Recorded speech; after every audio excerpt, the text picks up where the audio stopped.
Day. That's where the 87-year-old lay in repose for 2 days. The president's arrival was met by a crowd that booed and chanted, "Vote him out."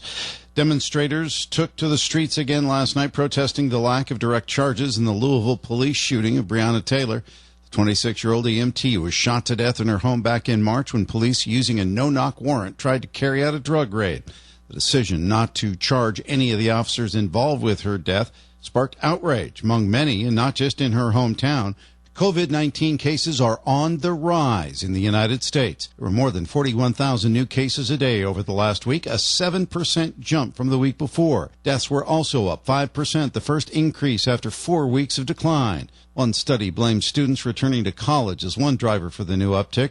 A recent CDC analysis also found people with COVID-19 were twice as likely to have eaten out at a restaurant in the previous 2 weeks. YouTube is taking steps to counter false information regarding the upcoming election. More from Brian Shook. The online video platform put out a statement Thursday saying one initiative taken will be the addition of information panels for searches. These can be seen as a top result when a user searches for details on the November election, voting information, or candidates. Social media outlets have done something similar by marking posts deemed fraudulent regarding the same subjects. Michael Kastner, NBC News Radio.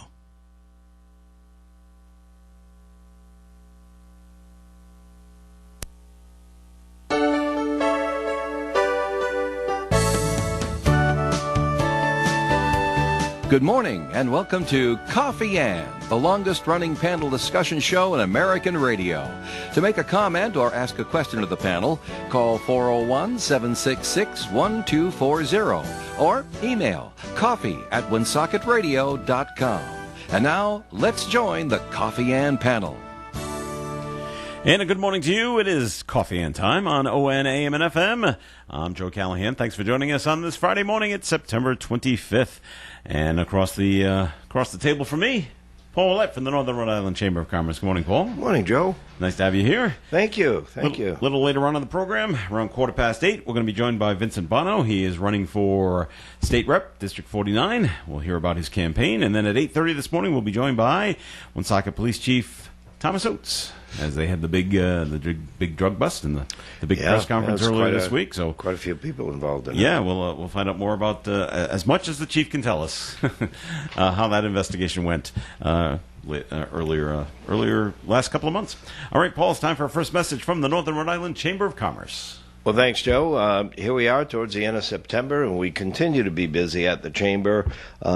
We have something coming up that was kind of put together in place of, the Paw Sox are making their exit in Rhode Island, and, we usually have our Welcome Home Paw Sox luncheon that takes place prior to the season opener, but unfortunately this year with COVID, we weren't able to do that. So we're doing some type of a McCoy experience that I know Joe's a fan. He loves it. We're doing Dining on the Diamond, and that's going to be on Thursday, October 1st.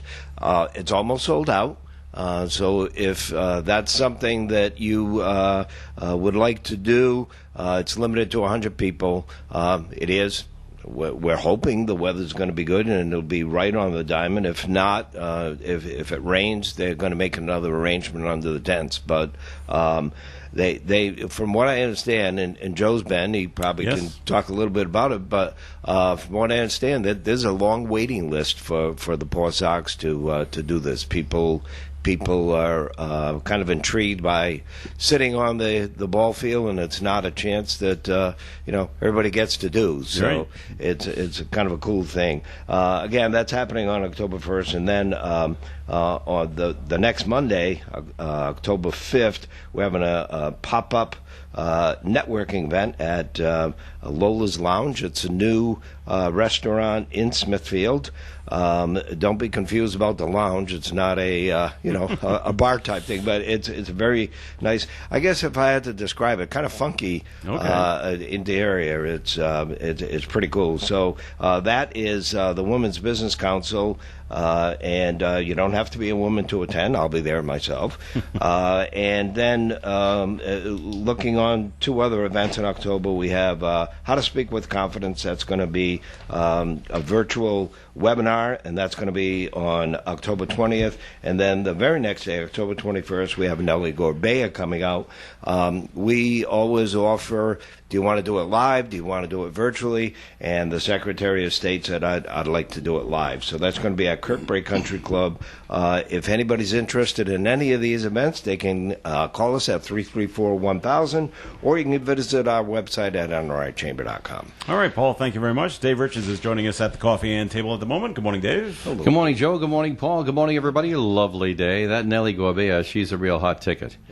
When she was here last, you know what we had to say? Whoa, Nellie. Oh, no. Never mind. I don't think she's ever heard that. That was probably a first. It didn't face her that time either. It's funny, Paul, you talk about the diamond, dining on the diamond, talking with the Paw Sox people. They said, well, we're going to give it a shot.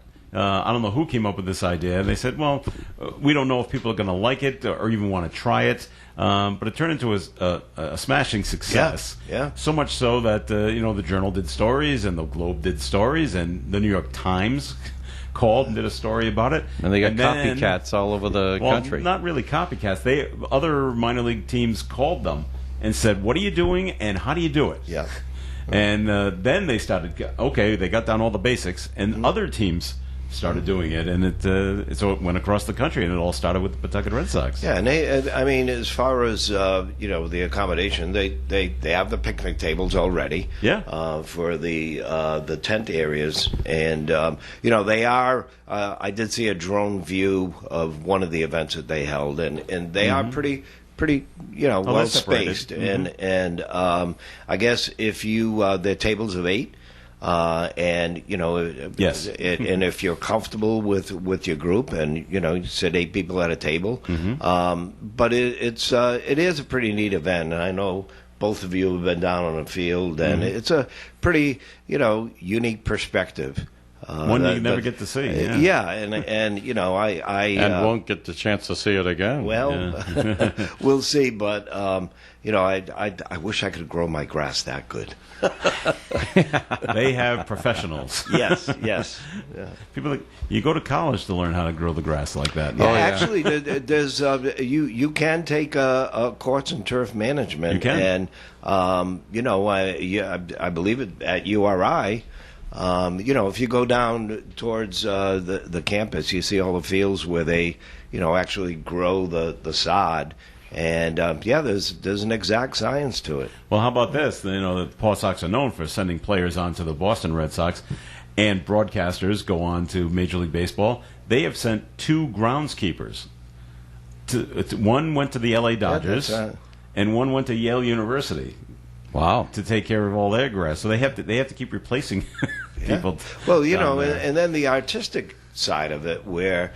It's pretty common now to put a logo in the outfield, or the cutting of the grass where you just raise it a quarter of an inch or an eighth of an inch to get those the defined lines, 3-dimensional. Yeah, it's pretty cool. And the geometric patterns, like a checkerboard, thing that they got to do. So it's an exact science.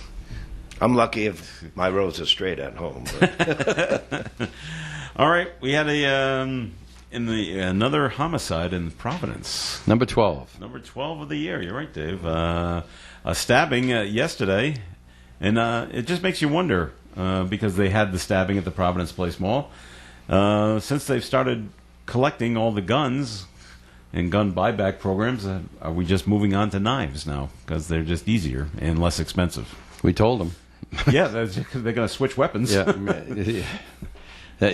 Cain and Abel did not have guns. No, they hit a big rock, right? Didn't. Yeah. So I'm just saying, if somebody wants to kill somebody, somebody's going to kill somebody. Anger, and regardless if it's a baseball bat, a rock, or a knife, you're going to do it. You're going to do it. That's too bad. I mean, but on the other hand, I commiserate. You got to try something. Yeah. You got to try. Now, where is not knowing Providence that well? I know the basics. Where is Swiss Street? I don't know. off Atwells Avenue or not? I'm not sure. There's so many little streets that you don't know. Would you like me to look it up for you, Joe? No, it's not that important. Okay. But because I will, you know. But as you said, I'll do in the anything story, for you, kid. There's a fire station that's right around the corner, so it Right. must be adjacent to a fire station. To a fire station, but to a major street. I just never heard of a Swiss street, so I was just wondering. We'll take a look on break. We'll figure out what it is. I know it's killing you, but I don't know if it's killing me. All right, so that's what took place in Providence yesterday afternoon. And notice how I skillfully avoided the obvious jokes about Swiss Street and Switzerland. Well, I was thinking about it was near and yet nobody Cheese. thanked me for avoiding those. Near Cheese Lane, or Oh, I get it. Next to the chocolate factory, Joe. Yes. Oops, I did it. Willy Wonka way. Jeez. Well, I was unappreciated in my restraint, so I let go. So, I didn't know you were restraining yourself. All right, so the real issue here in Woonsocket, or one of the issues with the schools is, boy, there's just not enough teachers. There's not enough substitute Oh, teachers. yeah, we heard that Wednesday night. That This was is a problem, huh? It's obvious. It's a mathematical impossibility. Yeah. If you have 234 of your teaching staff, Members, yeah. right, who say, listen, I've got an elderly mom living with us. I can't be going into this. So that qualifies for an exemption. Or other medical waivers, yeah. Yeah, other medical waivers. Or my husband or my wife has a chronic disease, which would, if I were to get it, it wouldn't be so bad for me, but it'd be bad for others, is the classic waiver. And then there are some who just say, hey, I got small kids. And unless everybody goes back to the classroom, I got nothing to do with the kids and I got to stay. So this is a real concern and a real problem, and the school committee understands it, and the superintendent and administration understand it, but it's a mathematical impossibility to staff everybody. So what they decided to do, they were going to bring the ninth graders back into the school buildings next Tuesday. They said, oh, let's put this off because we just got For how long did they say? For how long to put it off? Yeah, just indefinitely? No, as far as I know, it's until the situation rectifies itself. Okay. I mean, if you can't bring them in because you don't have staff, well, you're going to have to find staff to do it. But they said, and this was the big thing in the meeting, because sometimes people tend to look with a little negativity on a situation. They said, all across Rhode Island, people have this problem. Yeah. Well, And every school district in Rhode Island is Must be having dealing this with this, problem. yeah.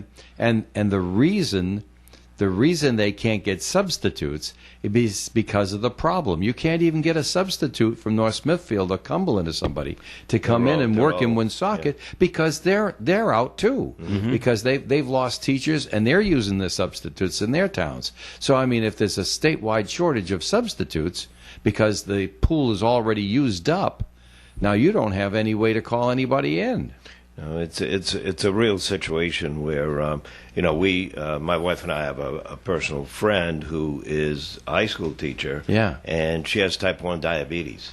Oh, geez. And you get COVID, you're in serious danger. She was very reluctant to go back to work, but she didn't want retaliation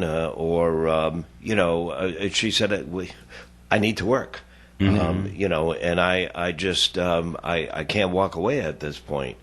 And so, there are a lot of hard decisions to be made, and in a way, I mean, you really can't blame them. Yeah. But it's going to be interesting. I don't know about either of you, but I've already seen ads on the ambulance chasers, the lawyers who say, is your employer forcing you to go back to work? And well, that's against the law.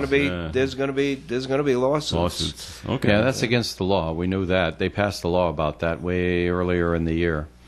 And any good employer is going to try to think of your safety, both psychologically and physically, ahead of time, because they don't want they don't want to lose good help because they were careless, in the situations.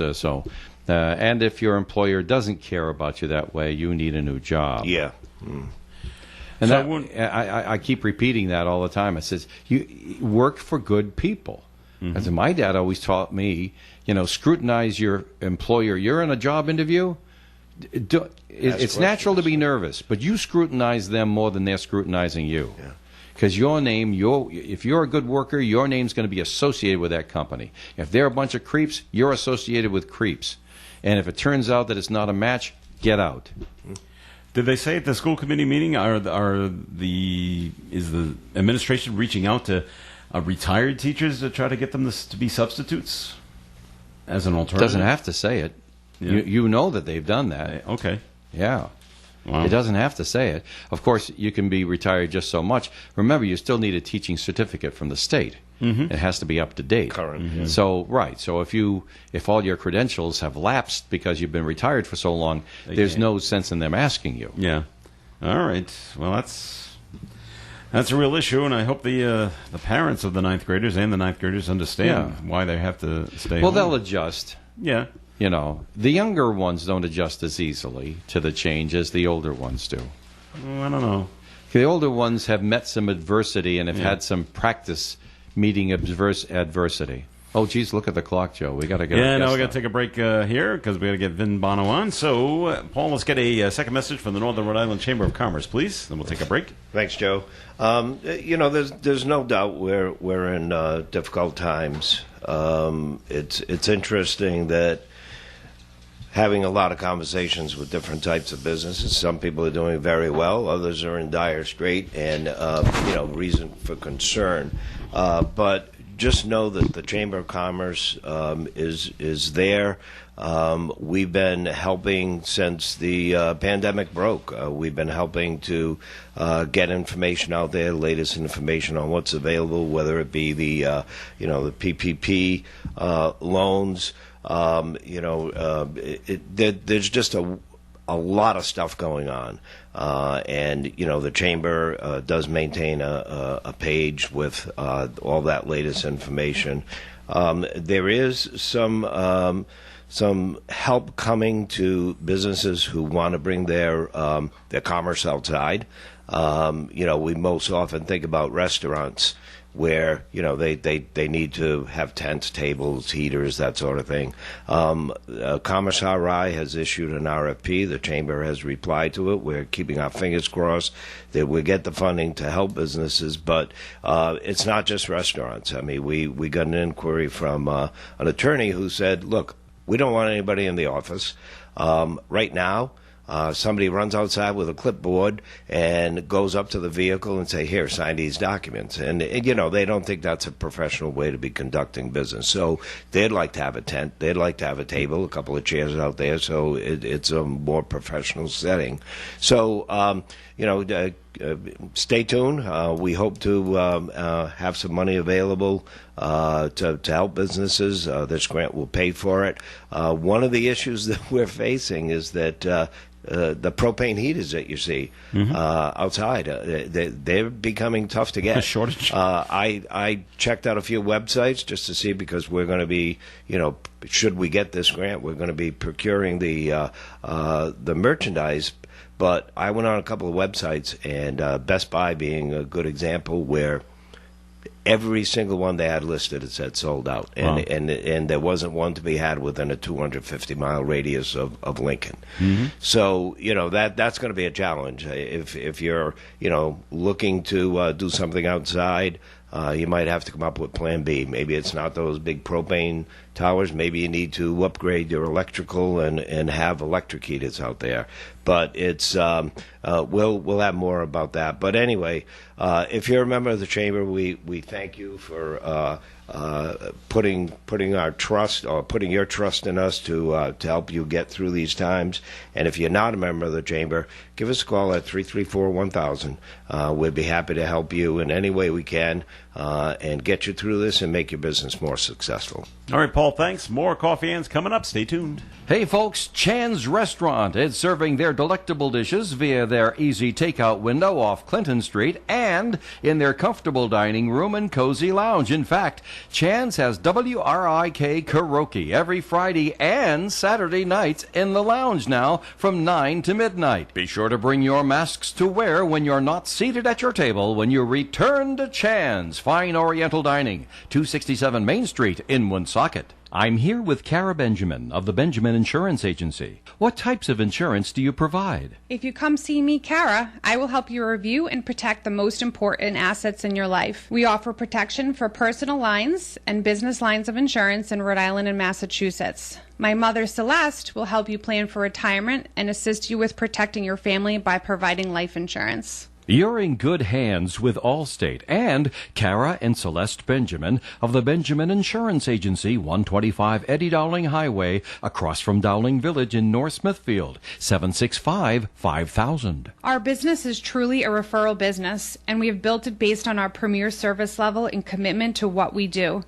If you are looking for personalized service with people who care, that would be us. The Coffee and Panel is enjoying coffee from Down East Coffee in Pawtucket. They're a 62-year-old family business that roasts all its coffee right here in Rhode Island. Founded originally as Excellent Coffee Company, they provide great coffee to food service establishments throughout New England. ON, AM, and FM. All right, Coffee Ann on ON Radio. Thanks for joining us this morning. Joe Callahan here with Paul Willett, and we're being joined at the Coffee Ann table by, do you like Vincent or Vin?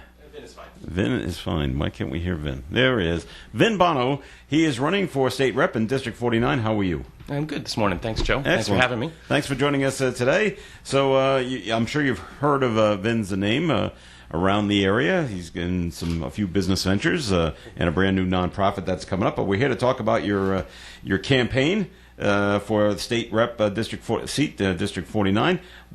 First question that we'd like to ask the people is, what made you decide I want to run for this seat? Well, I live in the city, and my kids attend Woonsocket Public Schools, so it's very important to me. And when I saw Mike Moran retiring, one of the things that I've been hucking our state reps to help with for the last few years has been the fair funding formula, the amount of money that Woonsocket Public Schools gets from the state. Mm-hmm. And so I said, this is super important, and so I decided with Mike retiring that I would make that my issue, and that'd be my primary focus when I get elected. Okay. How's the campaign been going so far? Pretty well. As you meet the people in the area. I'm not sure how a campaign is supposed to go. This is my first time. But I'm engaging a lot of people. People seem pretty happy to talk about anything. I'll be honest, I tend to get more questions about local issues, such as this pothole or these LED street lights. And I say, well, those That's are not really up to you, right? Not really, no, or the office I'm seeking. So, but I've been making an effort to send physical letters a lot of times back to those people and answer their questions. But I feel pretty good. Woonsocket's a pretty engaging community when you get someone one-on-one. I think we tend to get snubbed at the statewide opinion level that we're an insular provincial community, but I don't feel that's the case, especially as someone who only came here 4 years ago. As if when you get elected, that's it. How do you get the people in Providence to acknowledge the northern part of the state? Well, that's Paul's been trying it for 60 years. And it's funny you say that because we had a saying that here's the when you look at the independent man standing on top of the State House, he has his back to northern Rhode Island, and a lot of times in the state, economic development wise, it's always Providence, Quonset, and they forget about what we have up here. So sorry, I didn't mean. No, to that's. Have you been reading my platform notes? So it's funny. I was working on campaign documents and some I don't want to say slogans, but I came across a postcard that had been sold in the State House in their cart a while ago, and it's the Rhode Islanders' view of the world. Mm-hmm. Now, there was a very famous cartoon similar in the New Yorker magazine a long time ago, and so this showed the Rhode Islanders' view. It has, the State House and William Penn and Brown University, et cetera, and anything north of say Attleboro is Canada. And anything west is California, is the Pacific. Yeah. But what's interesting is what does not show up on that map is Woonsocket. Mm-hmm. It is not on there. There's Smithfield, there's Cumberland, but there is no Woonsocket. I mean, the fifth largest corporation in the world is headquartered in Woonsocket. Yeah. We're the very first fully industrialized textile and rubber production facility in the United States, was probably in the world. And they forget about us. So. I think I'm going to hopefully make a lot of the right kind of noise and remind everybody that a third of Rhode Island's tax income comes from Northern Rhode Island. So we need a little bit more than the lip service, you know. And our current reps and senators, they advocate for us, you know, zealously. But I'm going to add my voice to that. All right. Have you reached out? Have you talked to the other state reps? Have you talked to Bob Phillips? Have you talked to Steve Casey? I have. Okay. Steve has been a very good with the advice and the mentorship. You know, Bob said, "Hey, I like you. I hope you know, I hope it goes well for you." So, and I have a really good relationship with Mike Moore, obviously. Okay. You know, consider him a personal friend. Now, I read, I believe it was yesterday, you just picked up an endorsement. I did. The Woonsocket Firefighters Local 732 chose to endorse me, which I am very grateful to those guys. It never hurts to have the people that are going to pull you out of a burning building like you. So true. Now, did you reach out to them to get the how did they pick you for this endorsement? How does that work? So it was a conversation with Melissa Murray, who's my campaign manager actually, considering that she's running unopposed. You know, when we were so foolish as to run against her, she's a very popular and good senator. And she said, "Hey, the firefighters are meeting, and your name came up. Do you want to meet them?" And I said, well, "Sure." You know, I'm. A comment I had made on the Don Burnell show, I guess, attracted their attention about defunding the police. Okay. And how I'm an industrial engineer by training, and I worked for 7 years. I worked for a company that did nothing but government efficiency studies. So if you tell me that there's any department, division, or agency of the government that is wasting money, I'm probably going to believe you at first, right? But when you talk about defunding the police, and by extension, you know, all first responders, if you think about it, that doesn't sit well. I mean, just in Woonsocket, 71% of the calls for 911 support come from disadvantaged neighborhoods or neighborhoods of color, and of which is almost half my district. And so that means when you talk about when you say defund the police, if you mean take budget away from the police and fire, that means you're taking it away from the people that need it most, that you're supposed to be, you know, advocating for. So, and that's sort of how that came about. And when I explained my position on that to them, I think they liked it. They did. Okay. You know, I've gone over the police budget, especially these last couple of years in Woonsocket and the fire budget, and there's not a lot of fat there. Okay. You know. Since you get the firefighters endorsement, do the police union do they endorse candidates as well? The word back we got was they're not doing endorsements at the moment. They're not. So yeah. Okay. You reaching out by people, but through social media? Social media, some campaign mailings, the new thing is Facebook ads. Okay. You know, I had helped a friend of mine run for Boston City Council about 12 years ago. Interestingly, my neighborhood was 40,000 people. Okay. That I was canvassing, so it's bigger than all of Woonsocket. But it's definitely a different world.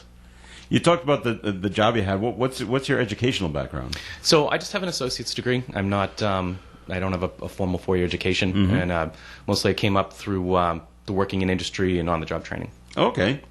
Any questions over there, Paul? No, I just, you know, since this is your first time out, you know, you've got nothing to measure it to. But last night I was a little surprised. I got a visit from my senator at home. I just happened to be going out. I had a neighbor who was getting ready to go on vacation. I was going to walk across the street and ask him, you know, you want me to water your grass, anything you want me to do while you're away? And so my senator just happened to be walking at the end of the driveway. He goes, "Hey." And because I know him, and we start talking, and I asked him how it was going, and you know, he's making an effort to try to talk to people, getting knocking on the doors. People aren't home. He says, they don't want to answer. I respect that, and he just leaves, his collateral. But I'm just curious as to, are you walking the neighborhoods? Are you? I am, and the reception's been really good. I sort of. I was spoiled my first few weeks walking. I think it was the end of the summer, the August timeframe, and a lot of people were answering the doors, and I was getting some engagements, and now it's sort of dropped off a little bit as more people go back to work or they have you, and so I've been getting about a 17% engagement rate on all the doors I knock on. But I start with my mask. I've actually had a number of people ask me if I would mind taking it off, and for them I don't. I stay 6 feet back. I have my hand sanitizer on my holster, but it's been encouraging, and I like talking to people. What are you hearing? What are people telling you? What are the concerns? People are the number one question is, when are we going to get out of our houses? When do you, and I said I don't know yet. You're not a doctor, so I'm not. And I think my friends at CVS and friends in the medical profession are telling me that there may be an emergency vaccine available this year, but I don't really know. I'm not plugged into that. I know when it's available, my kids and I will vaccinate, but whether it's available this year is up to debate. And that's really going to affect how we go back to business, how we go back to work, how we go back to school. I mean, my kids are still distance learning. What I like to ask the politicians when they come in, and especially the new people, name 3 things that you would like to accomplish if and when you're elected. Well, I'd like to get the fair funding formula changed a little bit to lean a little bit more towards urban communities, especially Woonsocket, that pick up a lot of the special ed, out-of-district busing issues that we do. Number 2, I think I would like to see more small business protection. I would like to sit on the small business committee in the House, and I would like to see it. Rhode Island seems to do a pretty good job retaining the large businesses that live here, CVS and Hasbro, Mika, et cetera. But we've really fall down, I think, as a state when we look at encouraging new small businesses, and maybe Paul could back me up, or protecting them from the depredations of the large, the Amazons, right? And I think we could do more there. So I'd like to sit on that committee and help. And then I would like to see Woonsocket meaningfully incorporated into the state transportation plan. When the state spends its money, and when it applies for federal money, it is weighted heavily towards where you sit in the statewide transportation plan. And Woonsocket is a footnote at the moment, and that's not okay. Okay. Would you agree with what he is saying? Yeah, I remember having that conversation about transportation 20 years ago. There was an initiative that was called, I think it was called Transit 2000. And there was going to be a hub here in Woonsocket, and then funding kind of went out the window, and it never happened. I can recall where Electric Boat used to have vans and pick people up in Woonsocket, to work down at EB because the transportation wasn't there. And it's something that definitely needs to be revisited because, commuting-wise, if you have someone who wants to get to Woonsocket to work, or vice versa, wants to, leave the city and work elsewhere, taking a bus is a nightmare, and it's a long trip. If you get on, say, in Lincoln Mall, you have to go to Providence, and that to get to Woonsocket, it's really crazy. So, I think transportation-wise, it's a conversation that's literally been had for decades, and I think it needs to be revisited. So I'd agree with that. Okay, very good. And we're coming down on the 15 minutes pretty quick. So in terms of you do have one opponent. What makes you different than your opponent? Well, I think I'm more engaged in the community than my opponent, who I actually like. I think he's a good guy. I'm going to be clear about that. I have my kids go to Woonsocket Public Schools, as I've said. I feel I engage in the community more. I think I'm a louder individual, so maybe I will be a little more zealously advocating for Woonsocket at the State House. And I am not a Woonsocket native. I chose to move here. I picked Woonsocket to live, and I like it. And I think as an outsider that chose my partner, so to speak, I see a lot more of the good things in Woonsocket than maybe someone who's been here for a long time. Okay, and within the next 30 seconds or so, the floor is basically yours. So why should people vote for you on November 3rd? I think people should vote for me because I'm an entrepreneur and an engineer by trade, and so I look at problems in a logical and methodological manner. I don't necessarily make my decisions based on emotion. We have a lot of emotion running around. That being said, though, I do temper my decisions with emotion. I love Woonsocket. I love my kids, and I try to put my feet in the shoes of anyone who has those same values, which I think is everyone. So if you would be so good as to vote for me on the 3rd, I will make sure that your voice is heard through me at the State House. Very good. Vincent Bono, thanks for joining us today. Thanks again, Joe. Glad you could make it. Okay, more Coffee Ants coming your way. Please stay tuned. Have you heard the news? If you have both Medicaid and Medicare, United Health Dual Complete can help you. And it's no wonder, considering all the extra benefits you could get. Dual Complete includes $3,000 in dental care with $0 copay. You could also get $800 to buy health products, hearing coverage, and credits for hearing devices, vision coverage, and credits for eyewear, no-cost gym membership, and Fitbit, and much, much more. See why Rhode Islanders with Medicaid and Medicare choose United Healthcare Dual Complete. To find a plan for you, visit our website at uhccommunityplan.com and search by your zip code or call 1-844-560-4944. Plans are insured through United Healthcare Insurance Company or one of its affiliated companies, a Medicare Advantage organization with a Medicare contract and a contract with state Medicaid program. Enrollment in the plan depends on the plan's contract renewal with Medicare. Benefits, features, and/or devices vary with plan and area. Limitations and exclusions apply. When you visit State Line Services website, you'll see a wealth of information about them and the 20 kinds of specialties they offer, including cooling system maintenance, emission testing, exhaust systems, and computerized engine analysis.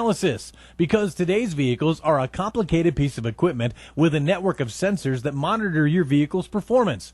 In other words, you need an expert. State Line Service and Tire Center, 1209 Social Street, Woonsocket, at the State Line, 765-0146. New customers are welcome. Forecast is being brought to you by the Crohn's and Colitis Foundation. Sunny skies today and a high near 81. Tonight the clouds are coming in, low temperature around 56. Saturday, a mostly sunny day though, high near 77. Saturday night, partly cloudy, low 62. Sunday, partly sunny, high near 78. Monday, mostly cloudy, slight chance of some showers on Monday and a high near 78. And currently outside the Navigant Credit Union broadcast studio on the corner of Park Avenue and Kennedy Street, we have 61 degrees. The Crohn's and Colitis Foundation has been at the forefront of inflammatory bowel disease research and care for over 50 years. Learn more about research, education, and support at Crohn'sColitisFoundation.org. This segment of the Coffee and Program is sponsored by the Valley Breeze newspaper. When you want to know what's coming up in your town, there's news as it's reported, and there are public notices. Public notices, also called legal ads, are placed by cities and towns in newspapers to alert you of important meetings that'll be coming up soon. At the Valley Breeze newspapers, you'll find public notices right up front, generally on page 4. They aren't tiny, hard-to-read ads in the back of the paper. In the Breeze, ads are easy to find and read. We want you to know. In addition, all public notices are placed online at valleybreeze.com, where they remain posted until the public meeting is passed. It's just the right thing to do. If you live in Cumberland, Lincoln, North Smithfield, or another local town, you'll find public notices in the Breeze every week and online at valleybreeze.com. Go to the homepage and click Public Notices. You'll find them all. Breeze public notices that will keep you informed, ahead of the crowd, in the paper and online. Thanks for noticing. It's Coffee Ann on ON Radio. Thanks for joining us this morning. This is Joe Callahan here with Paul Ouellette from the Northern Rhode Island Chamber of Commerce, and we're being joined on the phone by right now by Woonsocket Police Chief Thomas Oates. And good morning to you, Chief. Good morning, Joe. How are you? I'm doing well. How are you? Very good, thank you. Good. Please say hi to Paul Ouellette. Good morning, Hi, Paul. Chief. Good morning, Paul. How are you? I'm great. Good to hear you. Nice to hear you, too. All right. Well, first, right off the bat, kudos to the Woonsocket Police Chief. This drug bust at the beginning part of the week was just fantastic, and you must be so proud of your officers and the way they conduct themselves and conduct their investigations, that they can round up the 20 arrests that you had. Joe, this is a great department. It really is overall, and in particular in this incident. The narcotics unit took the lead because this is their area of expertise. Obviously, when they saw the uptick that was going on with overdoses that we were getting, they began this initiative on their own. They put together a game plan. This went on for months and months. A lot of hard work, a lot of dangerous work, which drug investigations are, but compounded more now by the danger of fentanyl itself, and then you compound that they're dealing with individuals that could be, a lot of these people that were involved in the dealing. I mean, they had no regard for whether we were in a COVID issue or not a COVID issue. They weren't social distancing. They weren't mask wearing. Sure. They weren't any of those things. So they did a really great job in the seizure of over $130,000 in cash, over a kilo of fentanyl, 4 vehicles, and a couple of guns. I mean, it's I'm extremely proud. You're absolutely right. Do you seize the cars because the drugs are found in the car? Is that why the cars are seized?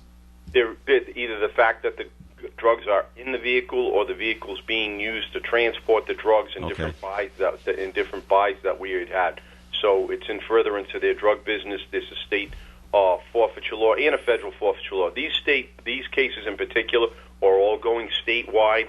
We have a great working relationship with the Attorney General's office. Joe McBurney is a young, aggressive prosecutor that's in the Attorney General's office that's in charge of the drug unit.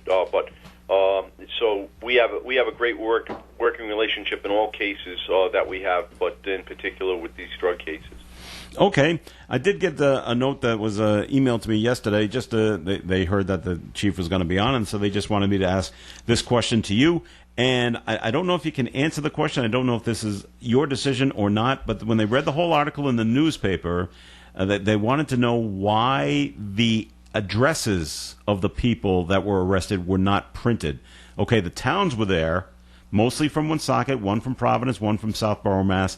But they wanted to know how come the addresses of the people that were arrested from Woonsocket were not in the newspaper. Were the addresses provided to the paper, or did they just decide not to? No, they were not. They were not. And on a public records request, sometimes we do.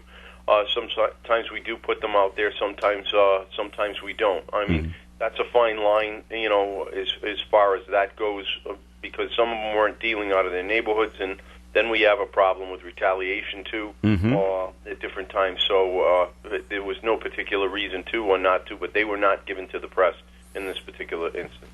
Okay, very good. We and one of the in one of the events reported in the paper, it seems like one of the people was dealing the fentanyl right out of his car, right around the corner from the police station. I mean, down the road a little bit at the Walgreens parking lot. Is this kind of a case where where the perpetrator thinks he's smarter than the police and thinking, well, they won't think to look so close to the police station? I mean, they all think they're smarter than the police. And they all think they're not going to get caught. Yeah. But eventually it happens. I mean, we're that's another case where we were supplied information, and that's normally the way the cases start. A particular individual. This individual, unfortunately. There's a lot that goes around the circle with this. He was homeless, from my understanding, but he's dealing out of a vehicle. He actually had a couple of vehicles, and he was moving around the city. They keep mobile for that reason, so it makes it harder for us to find him. But again, kudos to our narcotics officers with very limited information. They set up, did a good surveillance, and like I said at the press conference too, part of it is luck. Sure. But to be lucky, you have to be at the right place at the right time. But you have to have that drive to be there, and our guys certainly do have that drive to be there and to try and find these individuals and arrest them. Now we read in the called article that was written, but that because COVID-19 has really taken over the what everyone's talking about for the last 6 months or so. Do you think the bad guys here fell into a false sense of security and say, well, people's just not focusing on us, so we can get more done and we can do more deals? That, I think, definitely was part of it, but unfortunately, I think a lot of it was customer-driven, too. There's a lot of information out there that, due to people being locked down, due to people not being able to get resources that they potentially needed, that their problems became worse. So it's just a tragedy because they truly are victimizing people. The customers are people who are sick, who are drug dependent, who have in a lot of cases, have other issues besides their drug dependency. So they're being victimized. And with this COVID, they can't socialize the way that they normally would socialize. Maybe they weren't going to treatment plans that they normally would have been going to for a number of reasons. So it was unfortunately a perfect storm for what's happened. Okay. It talks about a fentanyl ring bust. Chief, I don't know if you can answer to this question. Is the fentanyl being produced here in Woonsocket, or is it coming in from outside? No, it's coming from out of the country. No, okay. Normally it's Mexico. A lot of it's Mexican-based. Okay. But It's coming through out of the country into the United States and then moving up through here. It's not a local production. And unfortunately, what it's gone to is when fentanyl and some of the offshoots of the fentanyl, it's an extremely powerful drug. Mm-hmm. So they were beginning to lace it with heroin when it first started. And wouldn't that make it more powerful then? Yes, that's exactly it. But Yeah. the problem before when we were getting deaths when it was first out there, it was an anomaly that there was fentanyl in the heroin. Now, basically, there's people who are buying straight fentanyl, or they're looking for fentanyl because of the fact of its potency, and it gives that high that they're searching for. But it's extremely, extremely dangerous, extremely dangerous for us to handle and for them to handle. And they're only one use away. Unfortunately, the day that we did the press conference, we had 2 overdose deaths here in Woonsocket that afternoon. Yeah. From fentanyl overdoses? I don't have the toxicology back yet, but Okay. if I was a betting person, I would go in that direction. Okay. Dave Richards has joined us at the Coffee and Table. Hi there. Hi, Chief. How are you? Good morning, Dave. How are you? Excellent. Thanks for spending time with us. I really appreciate it. Enjoy being with you guys. Okay. We do have more to get to, but I'm just wondering if we should take a break right now, unless you guys have a pressing question for the Chief right now. Well, I don't know. It depends on how much time the Chief has. Should we press on and not make him wait good. till the break? I'm good. If you need a break, take a break. I'll be here. All right. Very to good. know. Thanks. All right, more coffee. What a nice guy. More of Coffee Ads coming up. This segment of the Coffee and program has been sponsored by the Valley Breeze newspaper. Is your business struggling to be found on Google? Are you still trying to figure out how Facebook works? Are you wasting your money on social media? Do you just need more customers? If you do, then contact the local digital marketing team at Breeze Digital Media in Lincoln. Breeze Digital Media has programs that are approved by Google and Facebook and are designed to grow your business. Packages start at only $199 a month and include easy monthly reporting so you know where your investment is going. Contact Breeze Digital Media for a free marketing analysis of your business today. Call 401-334-9555, extension 154, anytime, or visit breezedigitalmedia.com/offer. Call 877-DRIVE-ED. Who's Ed? That's the number for Levante's Auto School. You can't wait to get your license. You want to get behind the wheel and drive. Let's roll. You want to be in control, but you gotta learn how to survive. Levante's Auto School shows you how to learn the rules and keep your cool. Levante's Auto School knows how important it is to be a good driver, so they stress the importance of having a positive attitude behind the wheel. Levante's also makes it extra convenient for busy teenagers by scheduling classes at night, on weekends, during school vacations, and easy makeup schedule. 4-star rated and staffed with patient, experienced instructors. Levante's Auto School, 1-877-DRIVE-ED, accepting Rhode Island and Massachusetts students. Call 877-DRIVE-ED. Who's Ed? That's Levante's Auto School. And now, Levante's Auto School is certified by both Rhode Island and Massachusetts to teach the driver's training course over the Internet. No need to wait. Call now. Hi, everybody. This is Dave Richards reminding you to join me this Sunday from 10 a.m. to 3 p.m. for the Antique Tractor and Truck Show at the Daniels Farmstead at Southwick Hill in Blackstone. It's at 286 Mendon Street in Blackstone. Very easy to find, right next to that four-legged big radio tower you see on the horizon. And it's going to have all kinds of tractors and trucks and stuff like that. It's put on by Gary Smith of our Do You Remember program, and he's going to have us up there doing a live broadcast too. The live broadcast will be from 11 to noon. I'll be there starting at 10 o'clock talking to you perhaps. Come along, I'll have my mask on and I'll be COVID safe. Tim Pike and Friends Blues Band will be there playing at the Antique Tractor and Truck Show this coming Sunday afternoon, actually starting at 10 a.m. till 3 in the afternoon, and then having a nice little parade of the tractors and stuff afterwards. You'll love it. Come on up and spend a beautiful Sunday afternoon. The weather's going to be fantastic at Daniels Farmstead in Blackstone. It's Coffee In on ON Radio. Thanks for joining us. I'm Joe Callahan here with Paul Willett and Dave Richards. We're joined on the phone by Woonsocket Police Chief Thomas Oates. And talking about the drug bust that took place earlier this week, not the drug bust, but the press conference you had earlier this week. You also mentioned about your new alliance. I don't know if it's new, but with Community Care Alliance. It's been going on for a while, Joe. So and we've had you on before, Chief, and you've talked about having social workers, driving around with the police officers. So that's working out well. Yes, I mean, law enforcement knows it's not going to arrest its way out of this problem. They need the social services. So we've got a partnership with Community Care Alliance, which has been great. Mr. Lessing, and there's actually a clinician, Lisa Roberts, who rides along with our offices weekly. She does it in a couple of 4-hour blocks. And they're on call for us all the time, too, if we do have someone that's having a problem.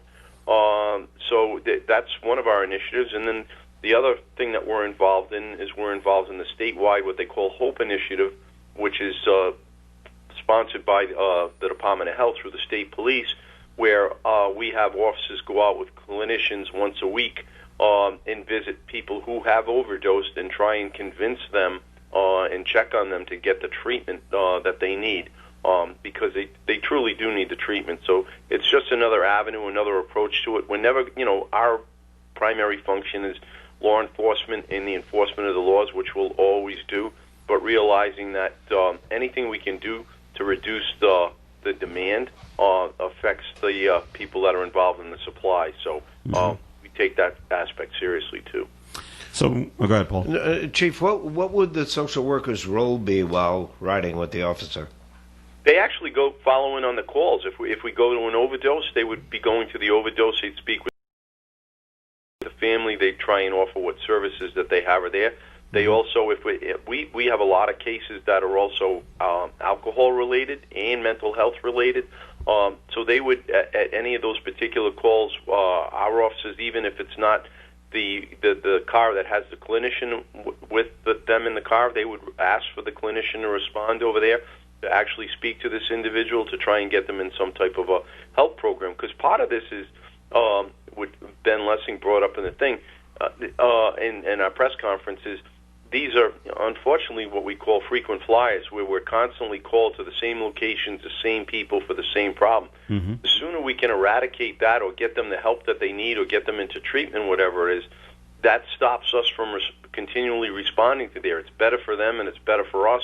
It allows us to have our resources work on other issues and other problems instead of repeatedly going to the same location, dealing with the same person with the same problem over and over again. Makes sense. Is that unique to Woonsocket, Chief, or are other communities doing that as well?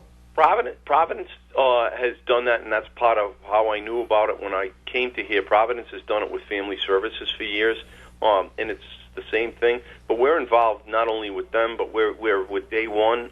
Domestic violence, unfortunately, is a big problem nationwide and throughout. And this year in the city, unfortunately, 3 of our 4 homicides are all domestic violence related. We actually have an advocate from Day One that works in our building here several days a week to try and again get those people help those victims, get them to break the cycle of abuse that they're in. So we work with anyone that we can. We try and think out of the box, and that's part of the overall conversation I think that a lot of people miss.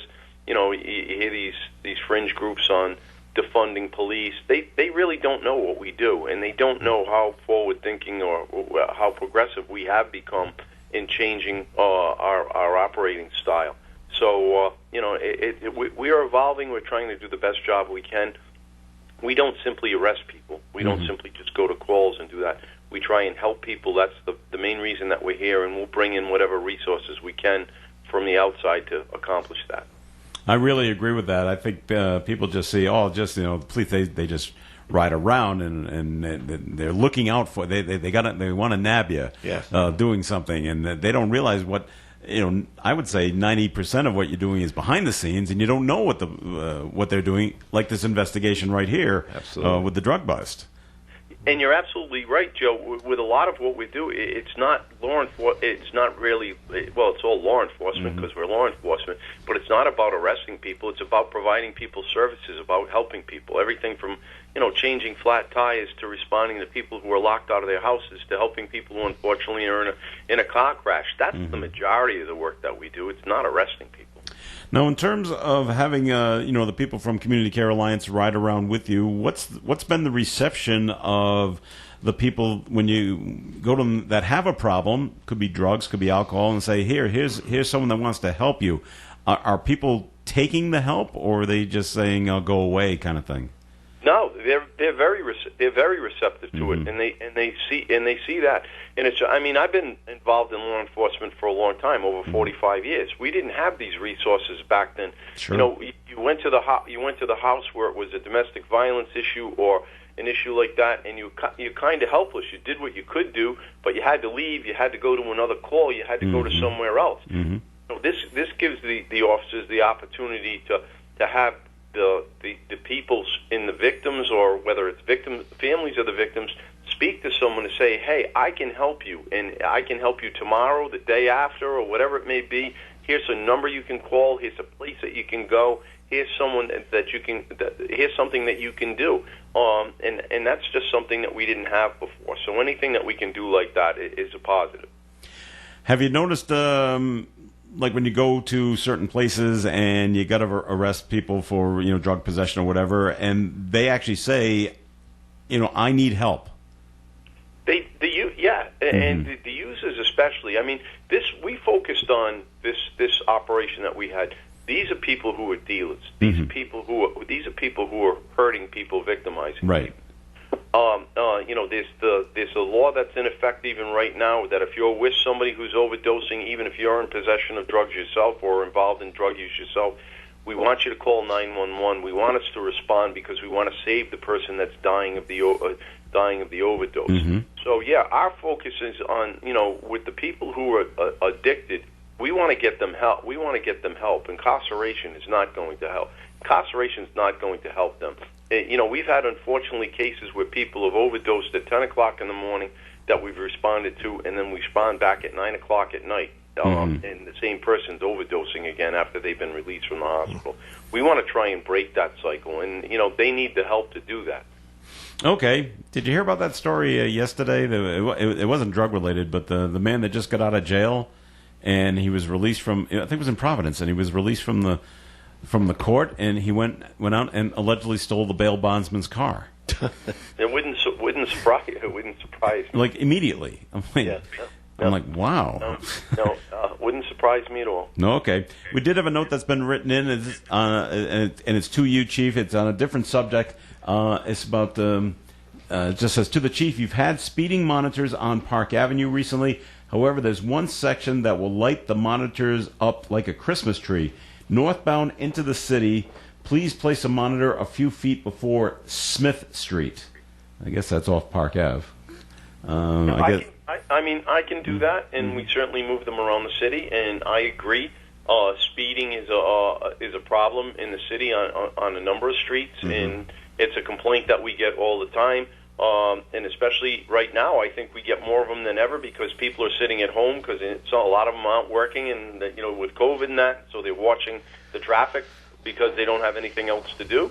But yeah, it is a problem. Changing the behavior though, but that's almost the same as the drug issue. I can write all the tickets I want. We can stop all the cars that we want. It's trying to change the behavior of that individual who's behind the wheel of the car. But we've gone out. In fact, I just got money.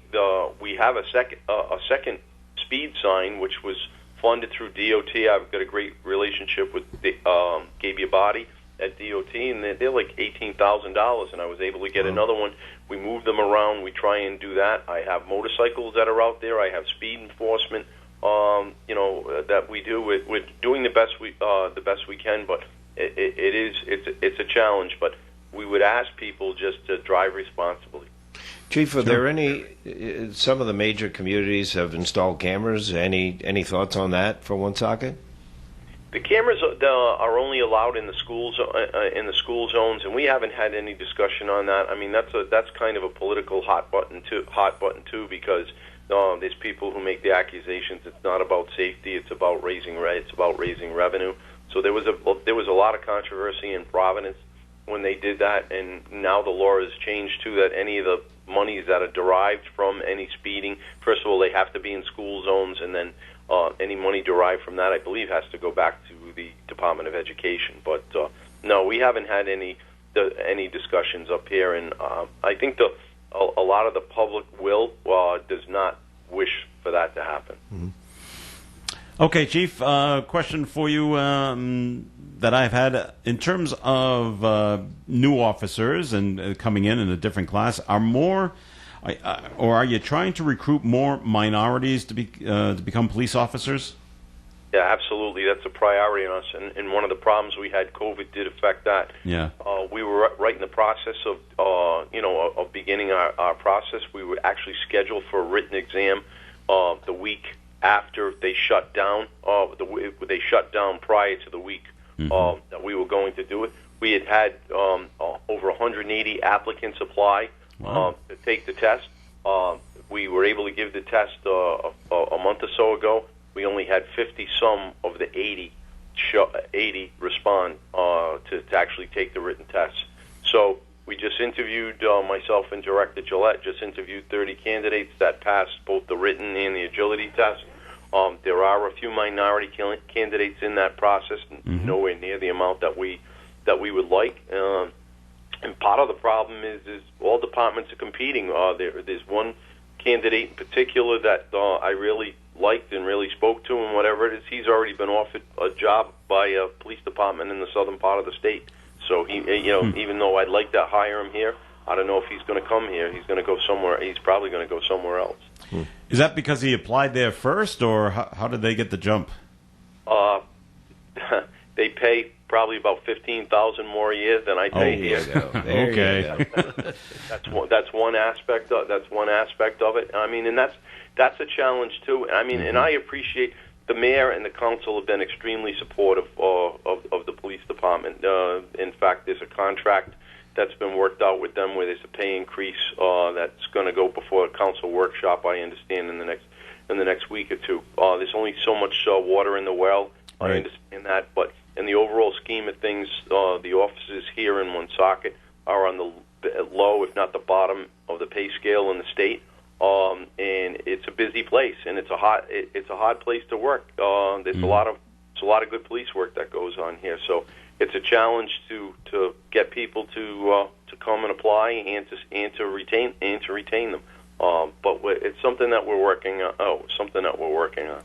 All right, Chief, we come to the end of the program, so we thank you for joining us. Once again, great job on this drug bust. And if I could just add one thing, Joe, I'd just like to speak quickly. We did another out-of-state plate sweep, 51. That's right. I saw that, yeah. It's a pet peeve that we're going to continue to do it. So I just ask all the residents of Woonsocket, if you're residing here and your vehicle's garaged here, please register it here and comply with the law. I'd rather have the compliance than to have to go out and cite you. I was amazed that there were 6 plates from Texas. Yes. That came in second. Most were from Massachusetts, and then New Hampshire and New York, New Jersey. But 6 plates here registered to Texas. I'm like, wow, that's amazing. In this last sweep, from what I understand, the tax ramification, it was $18,000 in taxes as a result of that. So, I mean, I look at it from the public safety aspect because I want to know who you are. But there's a lot of people that are rightfully concerned about everyone's paying their fair share as far as taxes. Sure thing. All right, Chief, thanks for joining us, and once again, great job with the drug bust, and keep up the good work. Thank you, everybody. Have a great morning. Thank you, Chief. Paul Ouellette, thanks for coming in today. Thanks, Joe. Have a great weekend, everyone. All right, thanks to Dave Richards and Vin Bono, who was here earlier today on the Coffee and program. This is Joe Callahan. We will talk to you this afternoon here on ON Radio. Broadcasting live and local daily from the Navigant Credit Union broadcast studio at the corner of